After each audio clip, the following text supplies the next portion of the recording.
আচ্ছা ভাতিজা, একটা বিষয় মানুষের মুখে খুব শোনা যায়, তোমাদের মতো কাপড় ব্লগাররা যারাই আছো বউ দিয়ে ব্যবসা করে খাও, তোমরা নাকি তোমাদের বউয়ের কথায় উঠো বসো। এই বিষয়টা কতখানি সত্য? এইটা একটা গুজব। আর আপনি তো জানেনই বাংলাদেশ গুজব দিয়া ভরা। বউ দিয়া ব্যবসা করে খাইতে খেয়ে কি বউয়ের কথায় উঠতে হইতে হইব নাকি? আর যারা বউয়ের কথায় উঠে আর বহে তারা কি পুরুষ নাকি? যারা বউ দিয়ে ব্যবসা করে খায় তারাও তো পুরুষ না। অন্য কাপড় ব্লগার কথা তো জানি না, কিন্তু আমার বিষয়টা আলাদা। আমার কথায় আমার বউ উঠে আর বহে, একটু এদিক থেকে ওদিক করলে ফেরত করে তালাক দিয়ে দিব।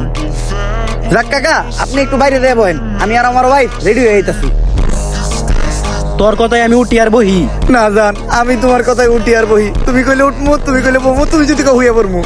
আর কি কইছস? তুই আমার তালাক দিবি? তালাক তো তোরে আমি দিমু। সব কাম কাজ তো আমি করি, তোমার যেতে খালি ভিডিওটাই করাই, তাই তুমি প্লিজ আমার তালাক দিও না।